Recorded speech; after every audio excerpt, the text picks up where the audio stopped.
Hari ini adalah sidang perdana dari peninjauan kembali ke-6 terpidana kasus Vina dan juga Eki. Ada 6 terpidana, pertama adalah Eko Ramadhani, Hadi Saputra, Eka Sandi, Jaya, Supriyanto, Rivaldi, Aditya Wardana adalah yang terakhir. Lantas bagaimana dengan Sudirman? Sudirman terlambat, tidak bisa dijadikan satu berkasnya dan direncanakan Sudirman akan menggelar untuk persidangan PK-nya pada tanggal 25 September 2024. Kita update hari ini dalam sidang perdana ada agenda apa saja dan drama-drama apa yang terjadi.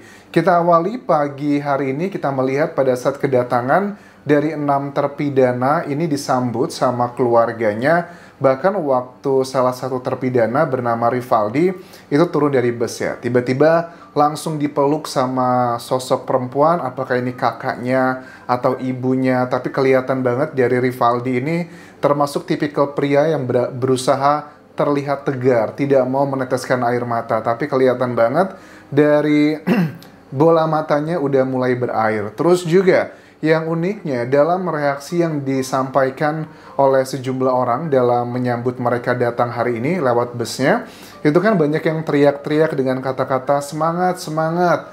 Tapi mereka cuma diem aja dan tatapan matanya kosong. Berbeda banget waktu dengan Peggy Setiawan.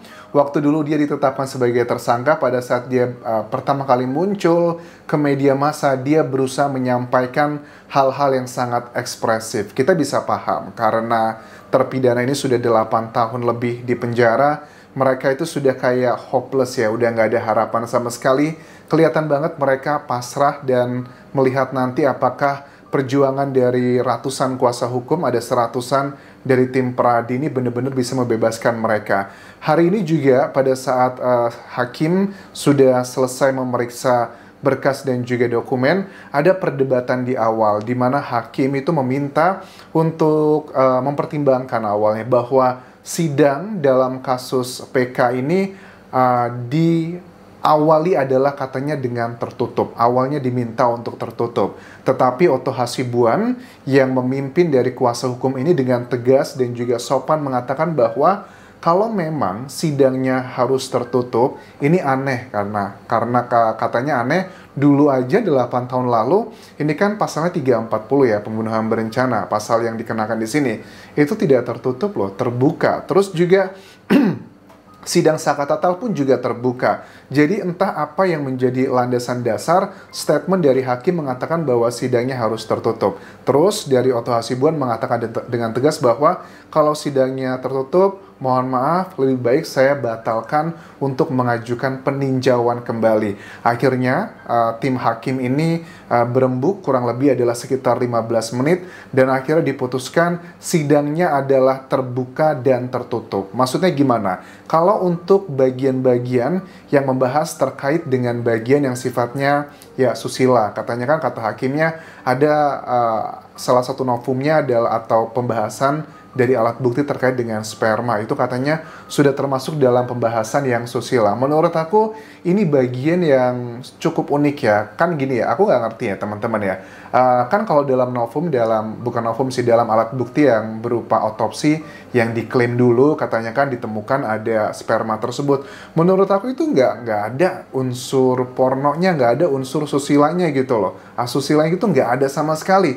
Itu adalah sebuah knowledge, kecuali kalau yang dibahas itu adalah kronologi bagaimana perilaku dari pelaku, membuka dari awal, mendeskripsikan, menceritakan. Nah, itu adalah bagian yang menurut aku tidak pantas. Tetapi kalau hanya data otopsi yang ada cairan tersebut, itu adalah bagian tubuh dari manusia, menurut aku tidak ada hal yang harus ditutupi. Ini adalah sebuah knowledge dan juga yang lebih parah lagi itu sudah banyak ya beritanya yang sangat sensitif beredar di masyarakat. Tapi ya sudah, paling tidak sudah diputuskan sidangnya adalah terbuka tetapi tertutup kalau membahas bagian-bagian yang bersifat seperti itu. Ya, at least aku menghargai sekali dari yang diputuskan hakim, dan kalau seandainya Otto Hasibuan tidak dengan tegas dan melawan dengan ancaman adalah lebih baik kami batalkan untuk mengajukan PK.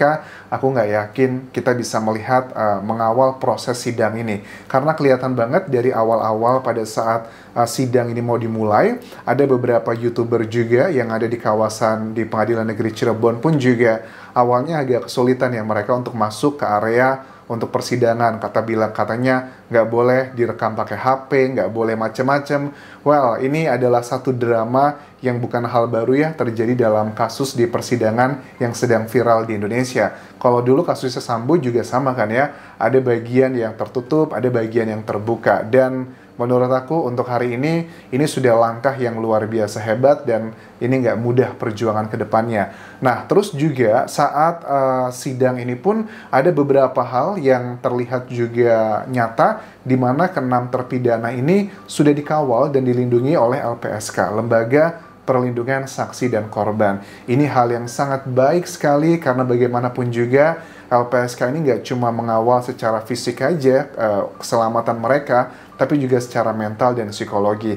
Walaupun pada saat 6 terpidana turun dari bus, kemudian ditaruh di ruang tahanan sementara, mereka kelihatan biasa-biasa aja tampangnya, kosong gitu. Tapi aku yakin sih dengan beberapa orang yang ada di area tersebut meneriaki semangat ya, sabar ya, itu udah luar biasa loh. Itu kayak ibaratnya, karena mereka sudah 8 tahun di penjara, ibaratnya tuh kayak menemukan air di gurun pasir. Secara mental, aku yakin itu sangat membantu sekali mereka. Terus juga dari hal-hal yang temuan-temuan di proses persidangan PK yang menurut aku kuat akan dijadikan alat bukti dan sudah disampaikan ada banyak, tapi yang paling kuat menurut aku adalah terkait dengan statement dari kalau saksi itu adalah Purnomo dan Ismail yang merupakan bapak dan anak, di mana di tanggal 27 Agustus 2016 Purnomo ini ceritanya yang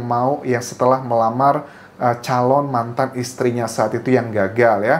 Kemudian juga cerita dari saksi Mega dan Widi menurut aku ini sangat kuat sekali karena keterangannya Mega dan Widi ini berkesesuaian dengan ekstraksi SMS yang berasal dari HP-nya Vina, walaupun dibantah sama Elsa Syarif, kuasa hukum dari Ibtu Rudiana, bilang bahwa untuk masalah ekstraksi tersebut itu sudah ada 8 tahun lalu, sudah dilampirkan dalam berkas persidangan, tetapi tidak dihiraukan karena bertolak belakang dengan fakta-fakta persidangan lainnya. Ya, kita kalau ngomong soal fakta persidangan lainnya, yang saat itu kan yang cukup kuat dijadikan alat bukti adalah keterangannya Aep, keterangannya Dede, dan juga Liga Akbar. Nah, dari ketiga keterangan ini aja, 2 orang sudah mencabut statementnya dan mengatakan bahwa kami berbohong saat itu dengan alibinya, alasannya karena kami sudah dipaksa dalam tanda kutip oleh oknum-oknum tertentu. Jadi kalau keterangannya Mega dan Widi menurut aku sangat kuat sekali teman-teman, karena Mega dan Widi juga adalah orang yang di menit-menit, jam-jam terakhir bersama Vina dan juga Vina tepatnya, karena bahkan pada saat Vina dibawa ke rumah sakit hampir sekitar jam 1 dini hari pun, waktu Mega dan Widi mengetahui adanya peristiwa tersebut langsung ke rumah sakit, merekalah orang yang memberikan kayak bantuan, mengucapkan ya ucapan dalam agama Islam sebelum Vina menghembuskan nafas terakhir. Bukan kakaknya, bukan orang tuanya. Jadi mereka tuh wajar sekali sangat memorable atau sangat mengingat peristiwa dengan Vina. Ada orang loh, temannya sampai sebegitunya, itu adalah pengalaman yang tidak akan mungkin dilupakan sampai nanti mereka pun juga menghembuskan nafas terakhir. Jadi kalau ada yang bilang bahwa masa Mega dan Widi bisa ingat sedetail itu sih peristiwa itu, ya jelas lah itu adalah peristiwa yang amazing gitu loh, sangat-sangat traumatis. Terus juga keterangan dari Purnomo dan juga Ismail, mereka ini kompak ya, sepakat bahwa pada malam kejadian tersebut sekitar jam, I don't know, apakah sudah menjelang jam 10-an, karena mereka juga nggak ngelihat jam secara detail, tetapi yang dikatakan oleh mereka, Purnomo dan Ismail ini memang berlawanan arah dengan kedatangannya Vina dan juga Eki di jembatan layang tersebut. Mereka ini naik motornya zigzag katanya, dan mereka cenderungnya kayak di ngetril-ngetrilin dan teriak-teriak nggak jelas, dan mereka melihat proses jatuhnya menurut Ismail adalah seperti itu. Tetapi mereka itu tidak berani menolong, menyentuh, hanya cuman berkumpul dengan sejumlah orang saat itu karena alasannya mereka takut malah nanti yang disalahkan. Ini juga